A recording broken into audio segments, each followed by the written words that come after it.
un piacere per me dare il benvenuto a tutti voi a questo incontro, a questa giornata dedicata alla Somalia e in particolare al tema del futuro nella ricostruzione in Somalia.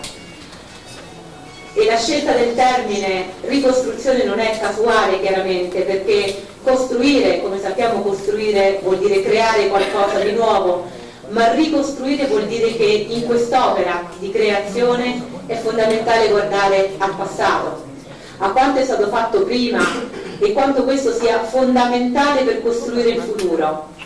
Ed è per questo infatti che è fondamentale difendere, mantenere e diffondere quel patrimonio culturale che è la base di ogni società.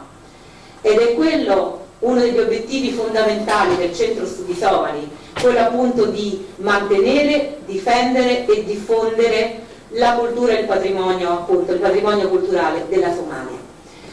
E in questa giornata noi vorremmo appunto tentare di illustrare e discutere con voi alcuni risultati di questo nostro lavoro e obiettivi, progetti, prospettive, tutto quello appunto che è in opera in questo momento e che mandiamo avanti con l'impegno e la passione dei membri e dei collaboratori del centro.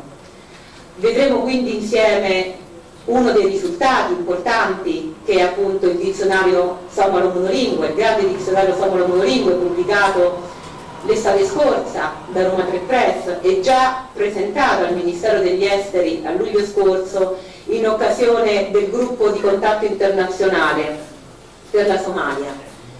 E vedremo poi appunto anche un altro progetto importante che è il progetto dell'archivio Somalia, l'archivio online del quale mostreremo struttura e contenuti e prospettive sempre per la diffusione della cultura somala.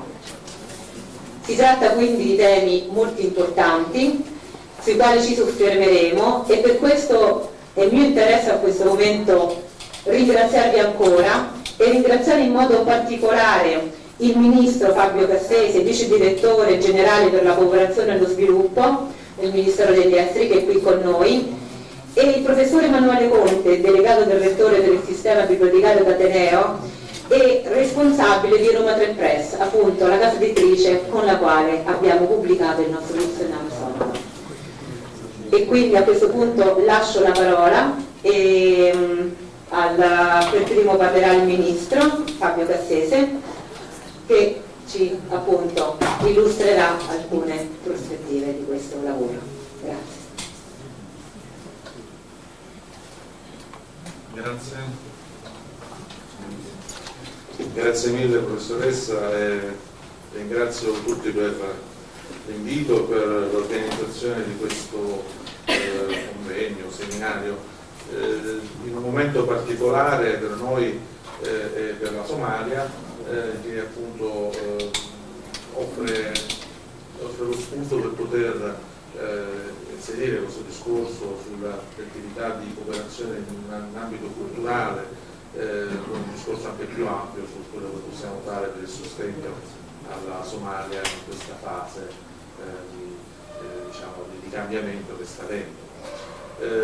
Quindi in linea più generale ci tengo a sottolineare come l'Italia, la sua politica estera, sia continuamente attenta alle problematiche somale, sia sotto il profilo politico sia sotto il profilo della cooperazione allo sviluppo. Dal punto di vista della cooperazione allo sviluppo, quindi quello che più seguo direttamente, siamo stati impegnati anche in questi anni difficili, soprattutto con sostegno a organizzazioni internazionali presenti in Somalia, nei settori di più diretto bisogno della popolazione, in particolare del settore sanitario, il settore delle risorse idriche, della sicurezza alimentare.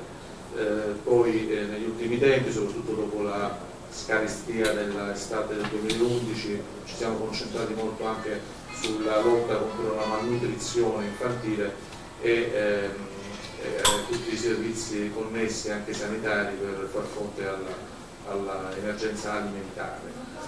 Negli ultimi tempi, anche in connessione con i cambiamenti che ci sono stati e anche con un certo superamento dell'emergenza umanitaria, ci stiamo concentrando anche su delle prospettive di più lungo periodo e quindi su delle strategie di intervento di cooperazione allo sviluppo che puntano anche al settore delle infrastrutture per consentire la ripresa delle attività economiche e lo sviluppo del Paese, anche perché questo era stato il quadro delineato dalla conferenza di Istanbul proprio sulla Somalia svoltasi lo scorso mese di maggio, quindi continuare a far fronte all'emergenza e ad una situazione ancora difficile, ma volgere lo sguardo appunto verso una ricostruzione e un tentativo appunto di sostegno ad uno sviluppo più ampio, che è uno sviluppo sia economico ma soprattutto di, come si dice, di sostegno alle istituzioni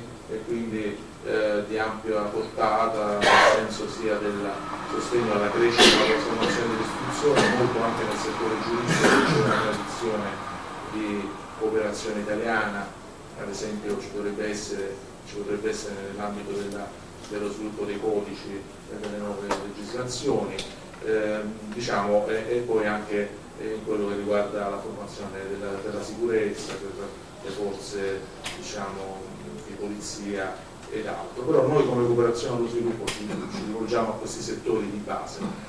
Oltre appunto a questi ambiti appunto sanitario, alimentazione,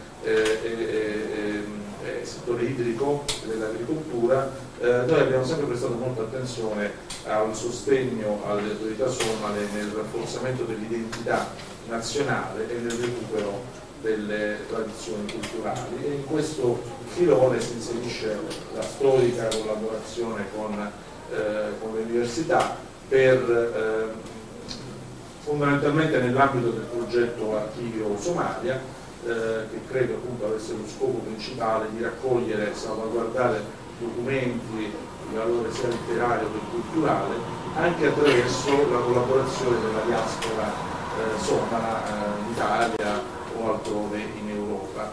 Quindi in questo grande contesto di valorizzazione, di recupero appunto del patrimonio culturale ai fini di un rafforzamento di un'identità che è ancora parte da costruire perlomeno in senso nazionale, c'è il discorso del dizionario e quindi della revisione e pubblicazione di questo dizionario di lingua somala, che per un paese in cui c'è una moltitudine di dialetti, la lingua somala è entrata, diciamo, come dire, è stata ufficializzata penso abbastanza recentemente, nei primi anni 70, e c'è stata una quindi necessità di sostenere questa lingua ai fini del rafforzamento dell'identità nazionale. Appunto l'idea di un dizionario, perché erano stati fatti anche in precedenza quello somalo italiano, l'italiano somalo, ma il dizionario somalo era ovviamente l'asse portante di questo progetto, e penso che sia fondamentale, molto importante. Appunto era stato presentato al gruppo di contatto internazionale a luglio dal ministro Terzi e grazie all'impegno di tutti voi ovviamente si è tradotto in una realtà.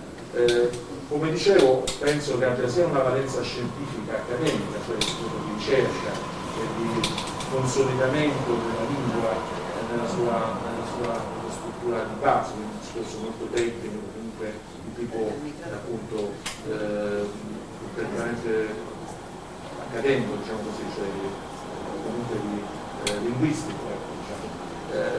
Però allo stesso tempo noi abbiamo dato molta importanza anche come fattore simbolico ma anche pratico di rafforzamento dell'identità culturale nell'ambito di questa idea di sostegno ad uno Stato somalo federato ma anche, diciamo, unitario e integro comunque fondamentalmente nella sua natura di Stato, quindi diciamo la lingua può assumere un peso come è accaduto in tante altre realtà storiche importante.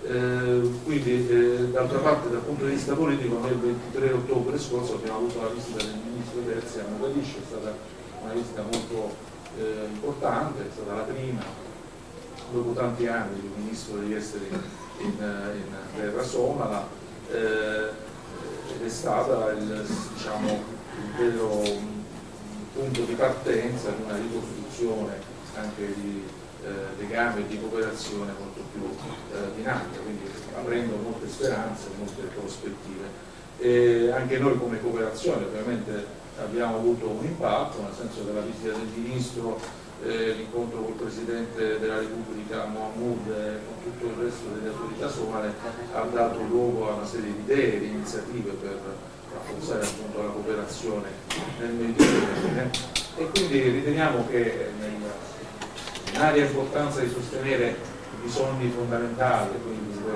la materia dell'assistenza sanitaria, della malnutrizione, dell'agricoltura e di quant'altro di questo tipo, comunque noi come cooperazione rimaniamo fermi nella opportunità e nell'utilità di collaborare anche nell'ambito della preservazione delle tradizioni culturali, e quindi con questo successo del dizionario siamo pronti anche a esplorare qualsiasi altra possibilità per continuare la collaborazione del collettivo somalo con qualsiasi altra idea che possa essere connessa, consapevoli appunto che il recupero della lingua, dell'identità culturale può essere un contributo sostanziale a una rinascita, a una ricostruzione del paese, e quindi per questo siamo contenti di essere qui e pronti a continuare la collaborazione.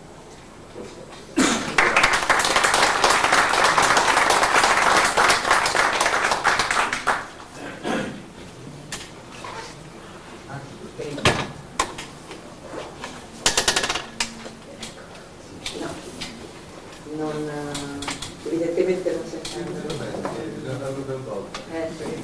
Giustamente. Allora ringrazio ancora il Ministro Cassese per queste sue parole molto importanti che evidentemente ci danno il coraggio di andare avanti nel nostro lavoro e appunto di sapere appunto che siamo sulla stessa linea sull'importanza che si dà alla lingua e a questo tipo di lavoro, al patrimonio culturale, per la formazione e la solidificazione dell'identità culturale, che è fondamentale per la ricostruzione di un popolo. Molto bene, quindi scusate, proprio faccio mia colpa, prima ho dimenticato di dire una cosa importante e lo faccio ora, e cioè che il rettore, il professor Guido Fabiani, purtroppo non può intervenire, si scusa, ma ha avuto un contrattempo e quindi appunto come vedete non può essere qui con noi. E me ne scuso appunto a mia volta per non averlo detto in precedenza, ma ero presa dai saluti e da tutto il resto. Bene, quindi a questo punto invece passo la parola al professore Emanuele Conto, responsabile per Roma 3 Press e, come dicevo, delegato del rettore per il sistema bibliotecario.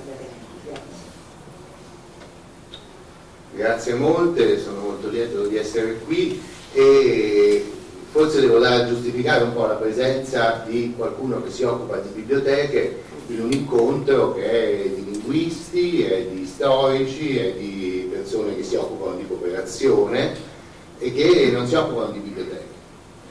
E quindi prendo pochissimo tempo, però prendo la cosa leggermente alla larga per cominciare dall'istituzione in questa università di un sistema bibliotecario di Ateneo già all'origine dell'università. L'università nasce nel 1992 e subito pensa che non si può organizzare il patrimonio librario nel vecchio sistema che era in uso nel secolo scorso nell'università, cioè ogni dipartimento, ogni istituto aveva una sua piccola bibliotechina e si comprava i suoi libri. Questo sistema bibliotecario viene organizzato, sono molto lieto di vedere l'ideatrice di questo, che è la nostra il nostro primo rettore, Bianca Maria Tedeschini Napoli, con la quale parlavo di queste cose già nel secolo scorso. Nel secolo scorso lei mi diceva delle cose che io, abbastanza giovane a quel tempo, ritenevo straordinariamente futuribili e probabilmente mai realizzabili. Mi ricordo una volta mi diceva: ma vedrai che nel giro di 20 anni i libri di carta si useranno quasi per niente, quindi non ti preoccupare tanto dei magazzini, perché tanto tra un po'. Io dicevo: ma come gli è venuto in mente questa cosa? E effettivamente le cose stavano così, e non solo stavano così. il sistema bibliotecario si organizza perché era necessario coordinare le biblioteche, perché già negli anni 90 del secolo scorso una singola istituzione universitaria, un istituto, non poteva reggere il carico finanziario e organizzativo di una biblioteca universitaria. Nasce perciò il sistema bibliotecario che si trova già organizzato per affrontare le sfide inaspettate del passaggio del millennio. E le sfide del passaggio del millennio coinvolgono soprattutto il grande mutamento, direi epistemologico, che sta vivendo la nostra società un po' incoscientemente con il passaggio al digitale. Perciò i sistemi bibliotecari, quelli che si sono attrezzati in tempo, sono soprattutto confrontati con questo straordinario mutamento di supporto della conoscenza, che passa dal supporto cartaceo al supporto informatico.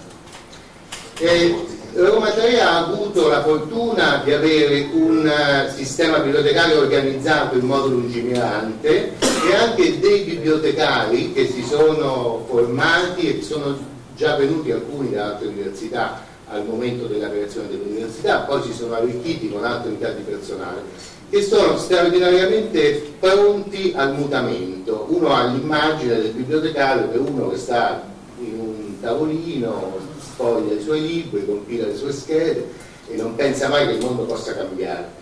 Beh, in questa Ateneo è il contrario, cioè quelli che sono più pronti ad affrontare le novità sono proprio il personale bibliotecario, che è di una qualità eccellente rispetto ad altre biblioteche che conosco parecchie, non solo in Italia ma anche all'estero.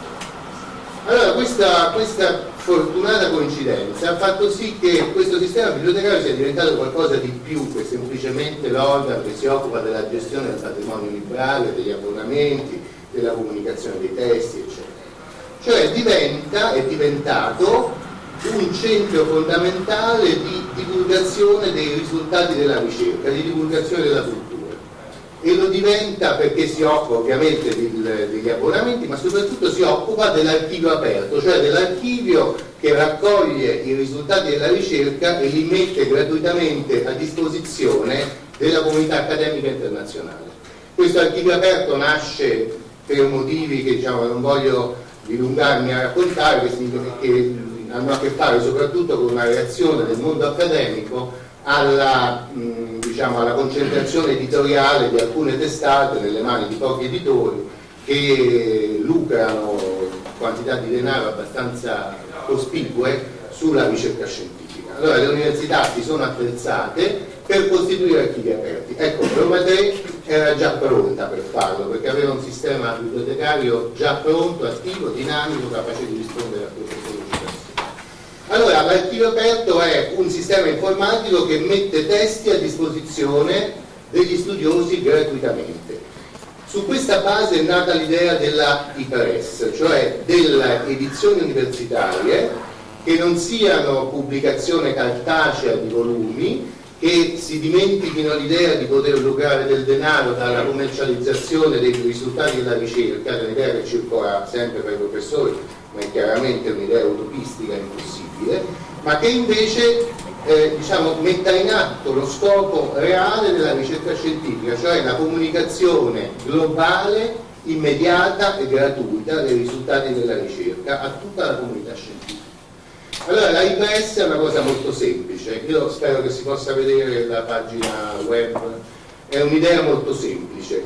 Le comunità accademiche che costituiscono l'Ateneo possono proporre con certe modalità che sono tese a garantire la qualità scientifica dei testi che possono essere monografici oppure a carattere di periodicità, che vengono redatti in PDF, cioè in formato elettronico liberamente scaricabile e stampabile da chiunque, dotati del normale ISBN, di tutte le caratteristiche che ne fanno una pubblicazione a pieno titolo, e possono essere quindi fruiti, stampati, utilizzati liberamente da tutti gli utenti che sono interessati.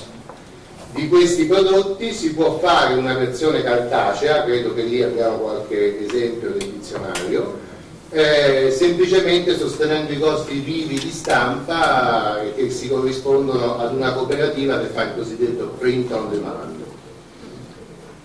questo tipo di pubblicazione, questa idea si è costituita, si è un po' strutturata, ha preso una sua forma e poi ha incontrato la fortuna, ha avuto la fortuna della proposta del Centro di Studi Somali di pubblicare con questa modalità il dizionario di Somalo.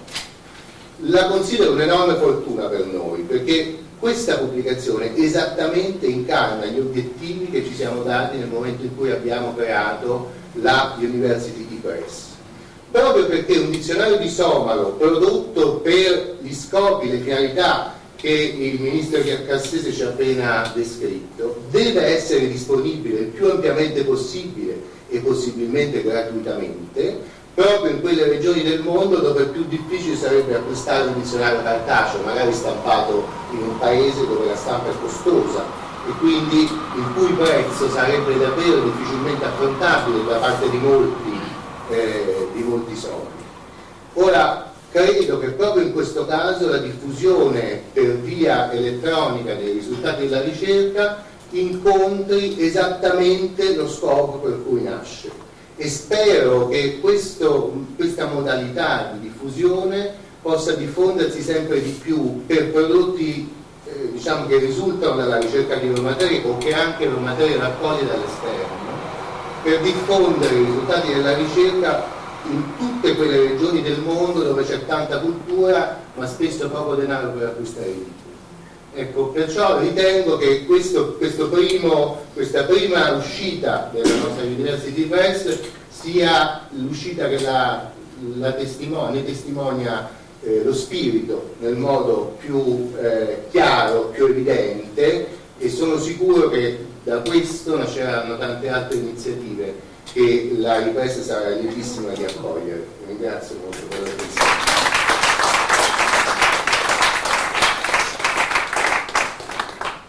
Ringrazio anch'io a mia volta veramente per le parole del professor Conte e devo dire che quindi questa volta la fortuna è stata veramente molto generosa, perché è stato per noi anche una fortuna appunto questo incontro e poter avere quindi la pubblicazione del nostro dizionario somalo monolingue in maniera così veloce, ottimale, esattamente per gli scopi per cui era stato fatto. Veramente molte grazie e speriamo veramente che questa collaborazione continui in maniera proficua.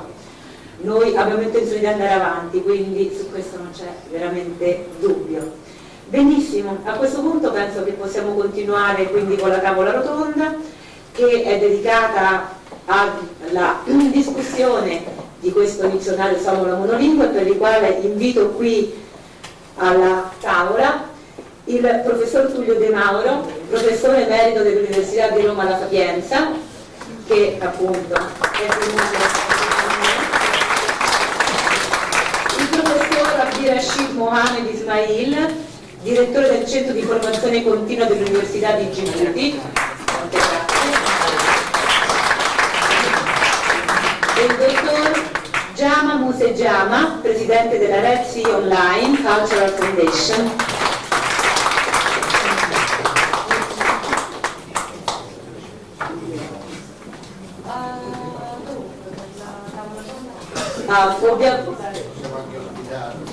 Sì, no,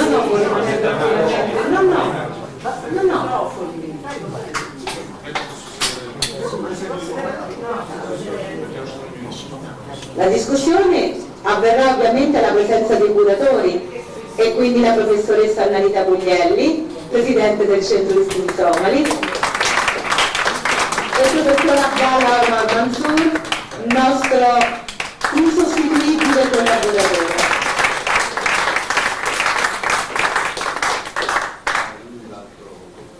È lui, sì. Anzi, direi che mi tolgo io da qui e mi faccio più a parte. No, perché avete bisogno voi di microfono. Qua vicino. Allora, facciamo scalare le sedie.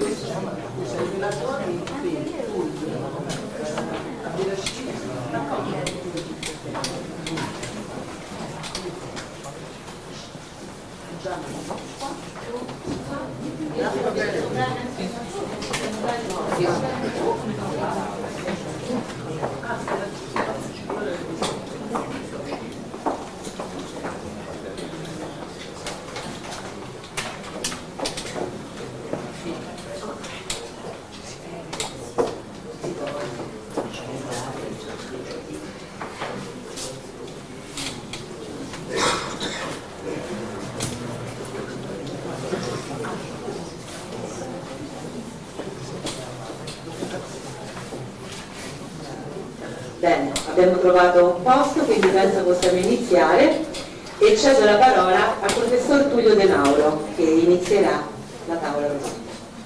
Grazie.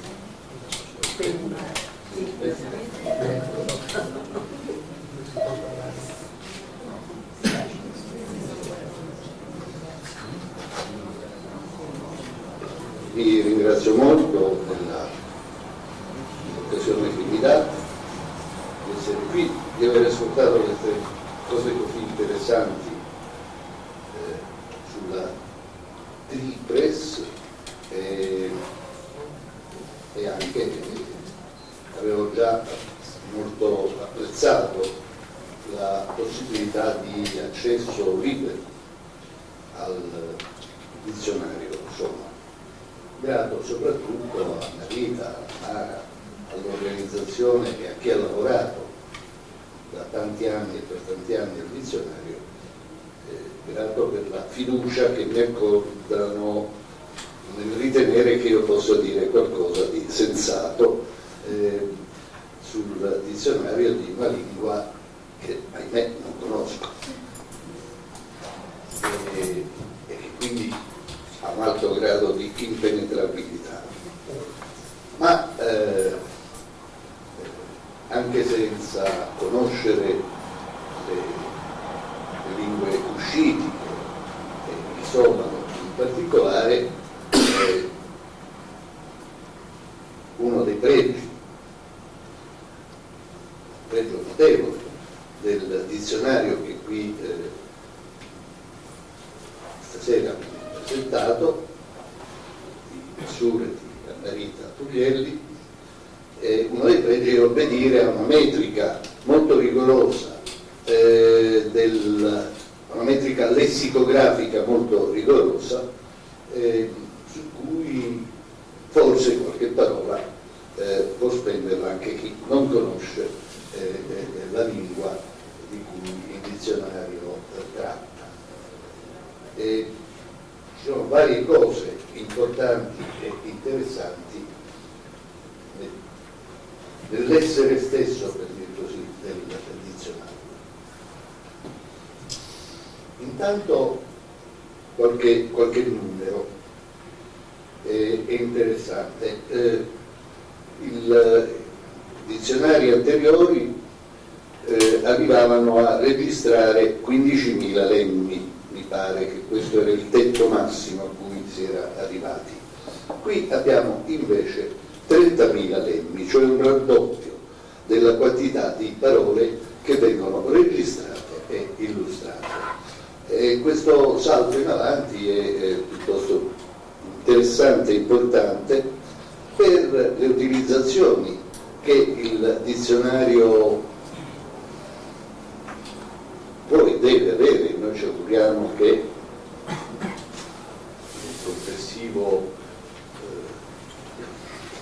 ricostruirsi della Somalia possa avere nelle professioni, nella formazione delle professioni e nella scuola, anche nella scuola di base per quanto riguarda la formazione degli insegnanti e l'accesso, perché questo è non l'ho sentito citare, ma mi pare dai dati sempre malcerti per quanto riguarda troppo un po' tutti i paesi, ma per quanto riguarda l'Africa in particolare, sempre malcerti, analfabetismo adulto, evasione scolastica e la condizione della scolarità elementare, infantile e della scolarità giovanile non è brillante, per così dire, in Somalia. E certamente può essere importante che chi lavora in prima linea, nella trincea della formazione scolastica delle nuove generazioni, abbia alle spalle, per così dire, abbia nelle retrovie il presidio di un dizionario che con la sua ricchezza consente di orientare al meglio la comprensione dei testi e la produzione di nuovi testi in somalo. 30.000 parole, 30.000 lemmi non sono pochi, è più o meno la dimensione di dizionari esemplari, come il Concise di Oxford o le edizioni familiari dei grandi dizionari francesi. Noi in Italia siamo viziati da dizionari per famiglia, volumi, che se non hanno 110 o non vantano di avere, poi forse sono di meno, se non vantano di avere 110-120.000 lemmi non sono contenti, viziati anche da pubblicità editoriali sbagliate che datano con la data dell'anno lettura il dizionario che esce l'anno prima e vantano l'aggiunta di 3, 4, 10, 100 parole come se questo fosse il pregio di un dizionario. Non lo è, colgo questa occasione per non voglio perderla, diciamo, per ripetere, le parole di una lingua sono veramente tante, come di una lingua di grande tradizione, di lunga tradizione culturale, come molte lingue europee o come l'arabo, sono un esercito sterminato di cui prima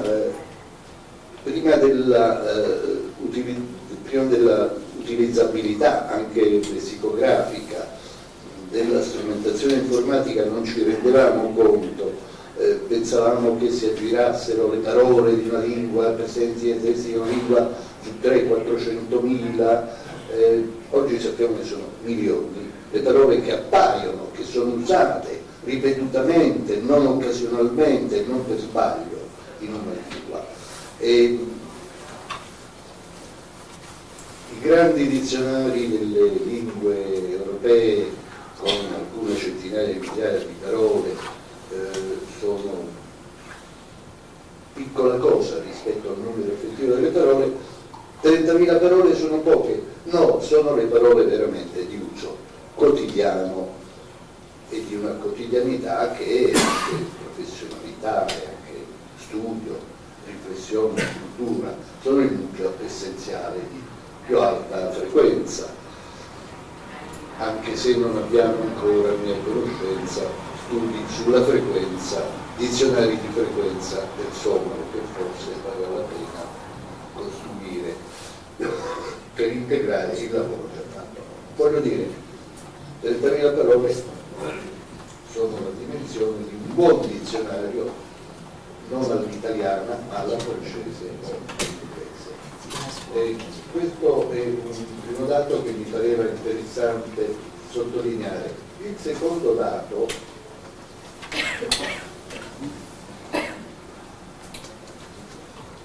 che in una prospettiva culturale, generale, internazionale, può parere ovvio, ma che non è per niente ovvio nella nostra tradizione italiana lessicografica, è l'introduzione in cui si racconta esplicitamente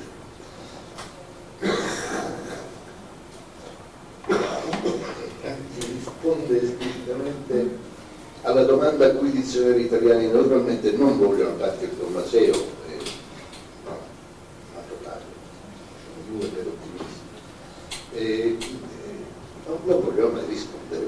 La domanda del ma perché ci sono quelle parole e non altre? Dove le trovate? Da dove vengono? Che hai fatto delle parole che hai incontrato per portarle nel dizionario?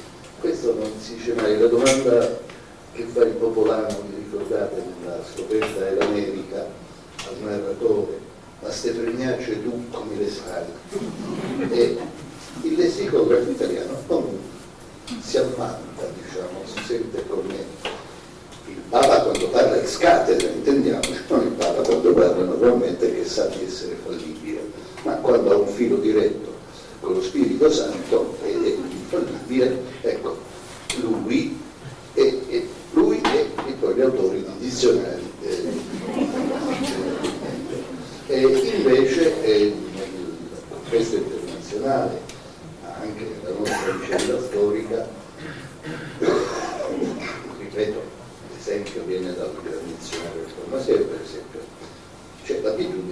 mettere le carte in tavola e dire ste fregnacce da dove le abbiamo prese, e così fanno i nostri bravi autori. E l'introduzione si legge, introduzione, perché ho avuto il privilegio di leggere naturalmente il testo iniziale in italiano, quindi so cosa contiene ed è naturalmente molto interessante. E ancora qualche piccola considerazione marginale, importante per capire appunto anche la costruzione come è avvenuta. Perché i due autori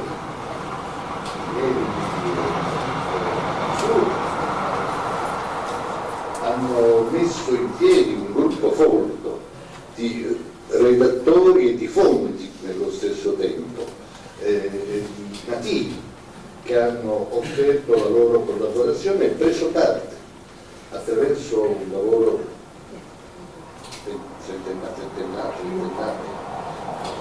trentennale, hanno messo ecco, no, il dizionario è cominciato qualche anno dopo, ma insomma sono decenni di lavoro per ottenere, per spremere le competenze lessicologiche di questi parlanti e arrivare al dizionario. Naturalmente non sottovaluto, anzi mi pare molto apprezzabile che il dizionario è consapevole di dover essere anche una grammatica, offrire in esplicito tutto l'apparato grammaticale che contiene. Anche questa è in parte una novità rispetto anche a tradizioni avanzate della nostra in materia lessicografica, cioè sapere che una parola, che è tanto più il complesso delle parole di una lingua, a ogni parola ha una sua grammaticalità implicita che pesa poi nel modo in cui viene usata e si correla alle altre negli enunciati e nei testi, e che è compito del dizionario rendere palesi questi rapporti che non sono di pura classificazione, che sono rapporti dinamici, morfologici ma anche sintattici. Quindi c'è una gabbia, questa gabbia pesa, lo si vede bene nel trattamento, crea delle obbligazioni nella presentazione del materiale, lo si vede bene per esempio nella presentazione delle radici, che sono sdoppiate in funzione di un'opzione morfologico-sintattica di cui forse in un'altra sede per una volta possiamo discutere, perché queste poi le radici, come in altre lingue africane, ma qui c'è Durante, specialisti, avventuro punta dei piedi, ma come in altre lingue africane e in altre lingue del mondo, insomma. Ecco, queste poi le radici si sottraggono alla sacra bipartizione nome-verbo, hanno il difetto di essere un po' l'uno un po' l'altro, cioè nell'uno nell'altro. Allora, la gabbia le separa, in questo caso uno potrebbe mettere in discussione la gabbia, però mi pare pregevole che questa gabbia ci sia, che è dichiarata, che è esplicita e che per il resto funziona molto bene, e che le note grammaticali aiutano appunto a destreggiarsi in questo materiale.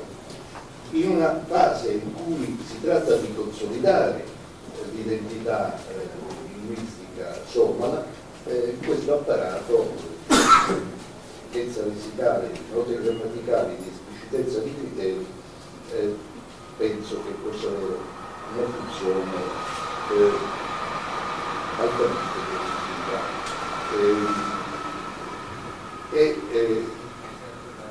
Da questo punto di vista mi pare che faccia bene il dizionario aprirsi a registrare, aprirsi a prestiti, a neologismi, a quelli che sono neologismi, come in tante altre lingue del mondo, così in somalo.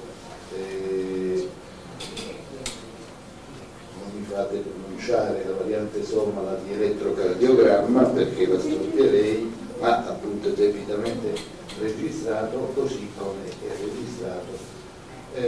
Va bene, perché qui non esiste l'autorizzazione di pronunciare, non è registrato il termine per democrazia e altri.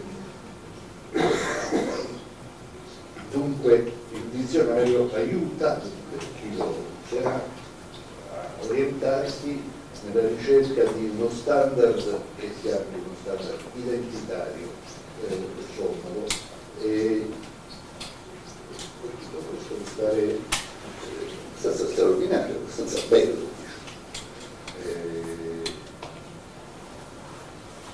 La retorica è nelle cose, insomma, non devo farla io.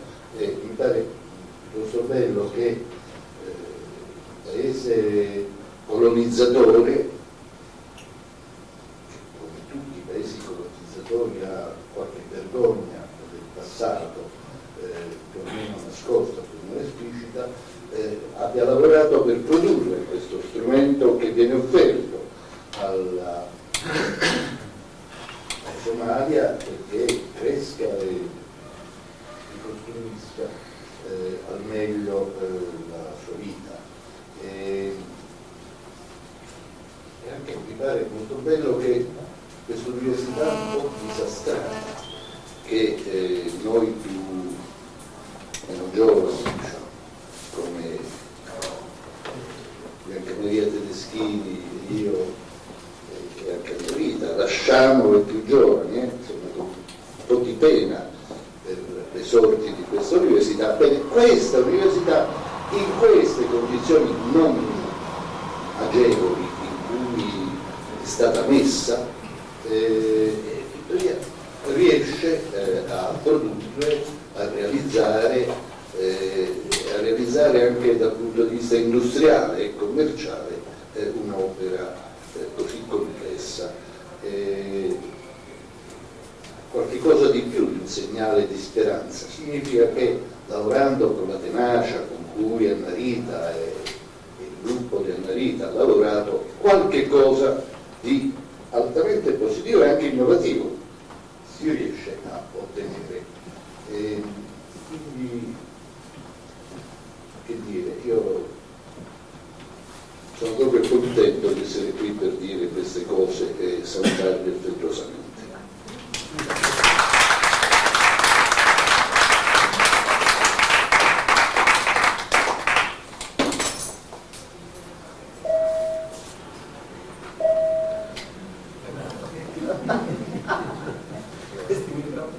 Ringraziamo veramente il professor De Mauro per il suo intervento e davvero è sempre un piacere, un fascino sentire quanto ci dice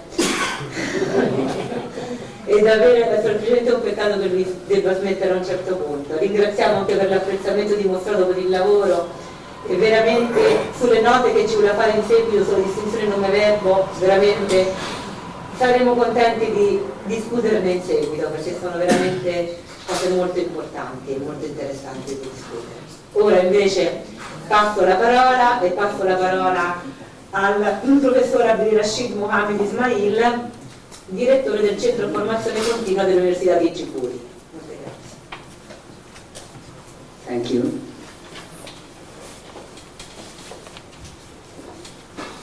It's a pleasure and an honor for me to be here on the occasion of the publishing of this monolingual Somali dictionary, so long awaited. This dictionary is not only interesting because it is the product of two well-recognized linguists, but it has many interests in itself, and I will mention only a few. It permits the installation of a tradition for Somali lexicography by taking back some relevant ideas drawn from the first Somali dictionary For example, in the succession of letters input that respects the natural order of Latin alphabet, the distinction between advanced and retracted vowels. In Somali, maybe some of you know that if in a sentence it's not absolutely necessary to distinguish retracted and advanced vowels. In a dictionary, it seems very appropriate to differentiate them. But this dictionary has its own interesting inventions. For example, the consistency of the sequence of homographs, different from that of Yassins, Zorgs, Salah Hashi, etc. And also the indication of the variation within the common Somali dialect, which certainly help many dialectological further studies. We should also note the very interesting grammatical overview given in the end of the dictionary, and also the appropriate and helpful typography used in this dictionary. But I would like also to mention the very particular sentence style used sometimes in the explanations of the dictionary, which follows or recalls the Somali dictionary poetry. Just an example to show this. For example, the explanation for Bakele, rabbit. We can read this. Nasle yet del hagatele kamida leh degud ade dogod jilak sanobadan iyo ushe hore o falwan o habeenkii melato. You see, it's very poetic, and in if we translate this in English, for example, we will have like this: rabbit, a small mammal among herbivores, with long ears, thick and soft fur, upper lip split, and living at night. See, it's very good. But if I only say that and all the good thing, all the good that I think of this beautiful word, maybe I may annoy the audience, even maybe myself also. And moreover, you know that a scientist or someone who pretends to be himself one has usually twice as everybody else. But the scientists have one good eye to understand and to see what is good and beautiful. We may say that it is his intelligent eye, but he has also another eye, very active, with which he shades what is wrong. It is his idiot eye, you may say.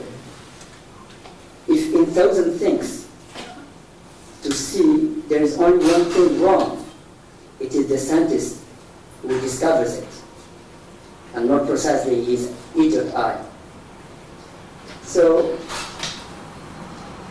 and if the scientist doesn't exercise his idiot eye, he becomes boring and uninteresting. He might even lose his title as a scientist, what is a disaster for him. So not to lose my title and not to bore you too much, please let me exercise my silly eye that may see something wrongly, but at least will entertain us. So the first thing which rubs the idiot eyes concerns some transcriptions. I found interesting to mark the distinction between words with advanced and retracted words, as in dul to attack and dul to fly, dun to destroy, and dun the threat.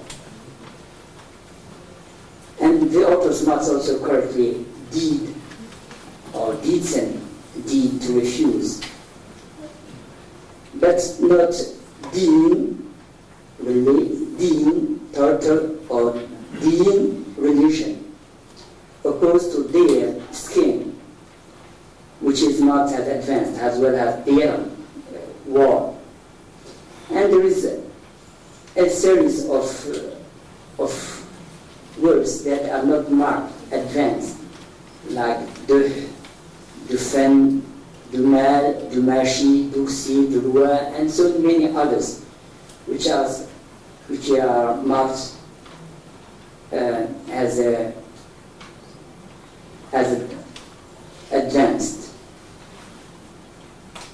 But I'm not sure that it's a matter of regional variation, but it is something difficult that I should recognize, because I've also checked in that of Yassin, yes, and it's not really easy. The second point refers to the transcriptions of compound words. The transcriptions of these words are object of a great variation in Somali writings. And I don't know if I missed, but I think that it should have been certainly interesting that the authors gave more attention to this aspect in their introduction, as they have did to some problematic aspects of Somali writing and pronunciation, like writing, vowels, regional variation, etc. This would have helped to understand sometimes why sometimes they use hyphen for the compound words, like elmi affair, which is used with a hyphen, and but the laber, magnetic field, but not in elmi garage, like agriculture. On why we have you added with an hyphen, but not in but elim, and why do we have adesso lugale, and with two words linked, and not adesso lugale as Yassin marked with a hyphen, not with a hyphen, even two separate words. So the compound words probably is difficult also in the writing, but I think that it would have been interesting to have just a little explanation why we write these words like this and that in another way. And the last point that reinforced the idea that the Somali really needs a regulatory structure in the reconstruction of Somali institutions is a term elmi nafsi. Nafsi is a term for, at least a Somali speaker of Djibouti has a variant of nafsi.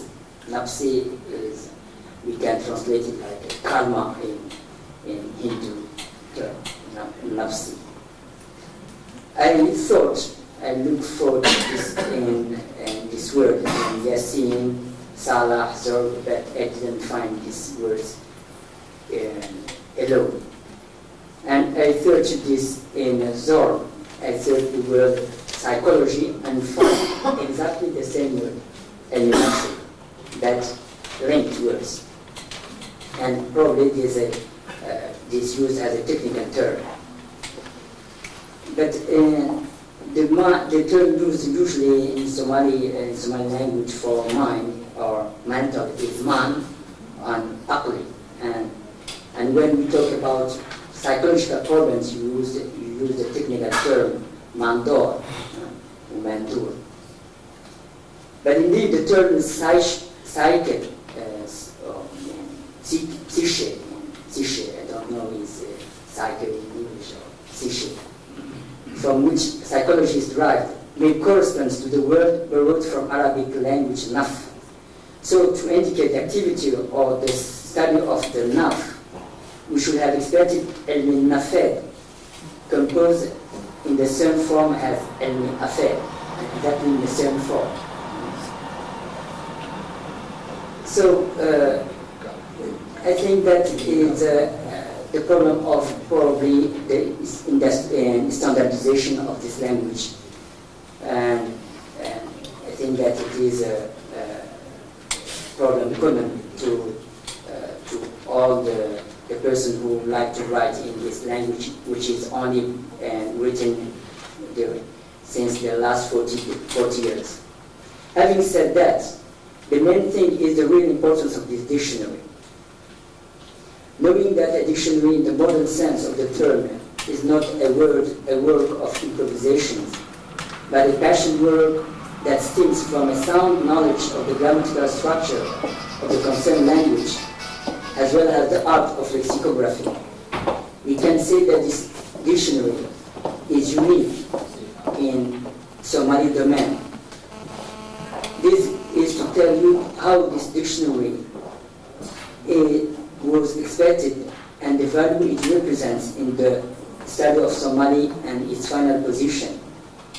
If I refer to the long career of the authors, Professors Anarita Pugleli and Abdallah Omar Mansour, who over more than 30 years, or even more, produced so much in Somali study, this dictionary is probably the culmination of their successful career, largely devoted to the study of Somali.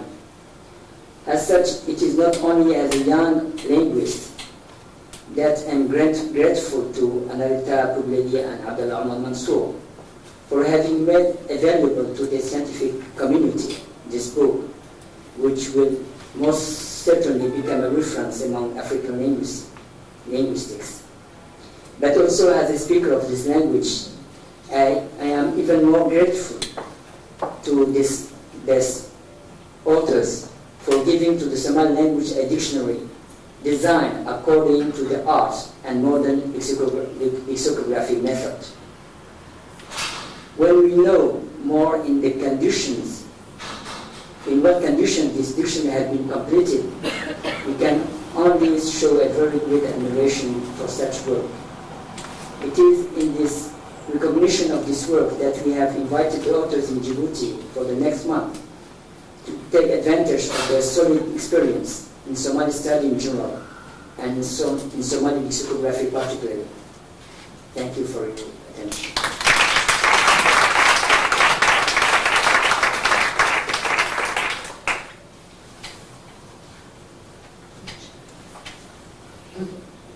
Okay, so thank you very much. Thank you for your words, your appreciation of our dictionary, and for the detailed description of main aspects and issues linguistically relevant to the dictionary, vowels and compound words and all kinds of problems that have been faced by our editors, by the person who worked on it, and that could be discussed really again.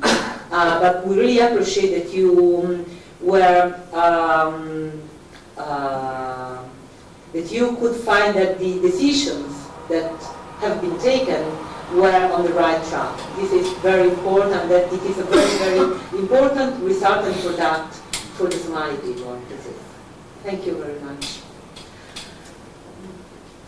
Quindi, tornando all'italiano, sì, do la parola a questo punto al dottor Jama Musejama, presidente del Red Sea Online Cultural Foundation.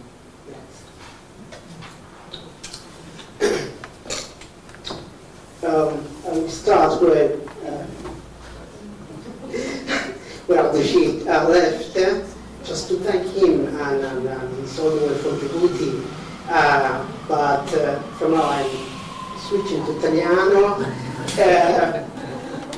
Poi mi dispiace che non ha partecipato bene da parte di chi si è parlato in italiano, quindi volevo ringraziarlo. Abdel. Io non sono linguista, non sono studioso della lingua somala, ho un background matematico e di professione faccio l'informatico, quindi in qualche modo mi trovo un po' spaesato, insomma, in questa, non solo in questa tavola, ma in qualche modo l'ambiente, quindi cercherò di non dire delle bestemmie, quindi starò molto lontano dal punto di vista, diciamo, tecnico dell'opera, per cui siamo qui. Però proprio di fatto quello che stava dicendo Abdelrashid, davvero per ringraziare il lavoro svolto, e volevo andare un po' più in là, al di là del dizionario, proprio per non sapendo insomma cosa sta stato dire dal punto di vista linguistico, però il lavoro svolto in queste istituzioni, non solo quello che è stato prodotto, è in qualche modo arrivare alla conclusione del mio intervento anche secondo me il difetto di questo lavoro, nel senso è stato fatto un immenso lavoro di ricerca, però per qualche motivo è rimasto dentro in queste istituzioni, nel senso che non un po' per la situazione della Somalia in generale, un po' per la situazione degli studi somali, non è arrivato tutto il lavoro fatto sia in queste istituzioni che anche altre come quella dell'Inghilterra, in SOAS, non è che è arrivato in qualche modo ai gruppi isolati, degli studi somali. E ringrazio che questo lavoro finalmente non è stato dato a cagate, nel senso che è arrivato a chiunque che poteva accedere e apprezzare, tra cui il sottoscritto. E arrivo il dunque, perché io sono informatico, ho cercato ultimamente di dare un contributo alla lingua somala dal punto di vista dell'informatico. La prima cosa basilare che ognuno di noi usa è il correttore ortografico. Insomma, il somalo non c'è e non esiste, e tutti i giorni usiamo il computer, scriviamo email, scriviamo un testo, ma il correttore ortografico il somalo è pochissimi libri che non c'era. Non è solo quello. Per un amore profondo che ho per la letteratura sto pubblicando dei libri. Una delle cose più difficili è di avere gli strumenti che aiuta l'editore di fare di lavoro editore effettivamente. Quindi tutti questi strumenti informatici per la lingua somala che mancano, da dove possono partire? Servono assolutamente la base che è il dizionario. Il dizionario oggi ce l'abbiamo, è disponibile, può essere utilizzata da tutti, quindi per questo è il mio ringraziamento da tecnico è questo. Mi volevo spostare un attimo di là per far vedere un paio di slides, un po' per far vedere anche il motivo per cui sono qui e per come sto utilizzando questo dizionario, come vorrei utilizzarlo. Siamo all'inizio.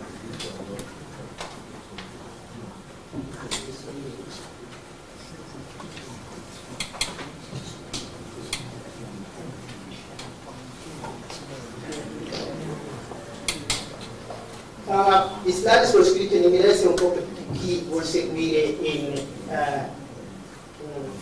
forse solo l'intervento l'avevo intitolato tecnologia linguistica per normalizzare e standardizzare il somalo.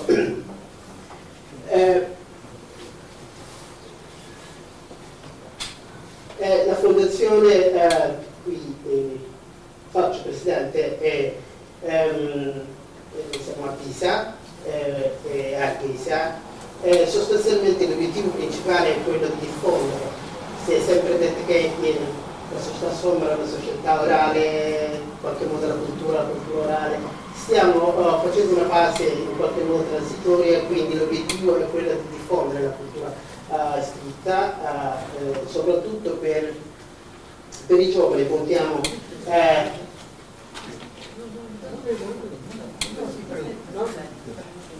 Puntiamo, come dicevo, anche dal punto di vista tecnologico di dare una mano al somalo. E l'obiettivo in qualche modo finale è quello di evitare di perdere tutta la cultura, la storia, tutta la cosa prodotta dalla comunità somala, in qualche modo rilasciarla e in qualche modo archiviare per non perdere il futuro. L'obiettivo, il target principale è per i giovani, perché tutti gli anni si organizza Arghesi International Book Fair, che è una fiera del libro internazionale che per quint'anno abbiamo fatto questo anno in Arghesa. Si pubblica libri somali. Ultimamente abbiamo pubblicato una trentina di volumi scritti in somalo in 6 anni, 7 anni, è il cosiddetto Moving Library, che è una biblioteca interactiva che ha l'obiettivo di portare in qualche modo il libro dove non riesce ad arrivare, il cosiddetto l'ultimo passo, perché soprattutto quest'anno abbiamo fatto, ci siamo fermati praticamente tutti i villaggi portando il libro fisicamente con centinaia di migliaia di libri, andando proprio in libro. Per quanto riguarda la parte tecnologia, l'ICT, correttore ortografico, raccogliere almeno, visto che non c'è un'istituzione che raccoglie eventuali tecnologie nuove per la tecnologia nuova, quindi le cose che si introduce che mancano da questo aspetto di esistono, e soprattutto fare il volontario di tradurre in qualche modo il software in somalo, di modo che le persone che parlano in somalo possono utilizzare il software. Infine abbiamo creato Somali Digital Library, che contiene ad oggi oltre 1200 diciamo, ore di registrazioni di poesie o di interviste che qui mettiamo in qualche modo per raccogliere la cultura orale, ma anche in qualche modo la cultura e le scienze indigene e mettere da parte per non perdere. Questo è l'obiettivo principale. Ora, l'ultima cosa che volevo citare è il discorso della traduzione, che da un paio di anni abbiamo iniziato in qualche modo a tradurre per esempio i classici, partiti da Orwell ma anche da Anton Chekhov, tradurre il testo di classici della letteratura occidentale in somalo, ma non solo, viceversa anche tradurre le poesie e le traduzioni somale in parola in inglese, spero di fare anche in italiano. Quindi l'obiettivo era quello di in qualche modo creare questo ponte e per questo abbiamo introdotto la collana che si chiama Sui Darsi, che insomma vuol dire exchange, scambio culturale, quello di tradurre la cultura occidentale in somalo e viceversa in inglese. Ecco,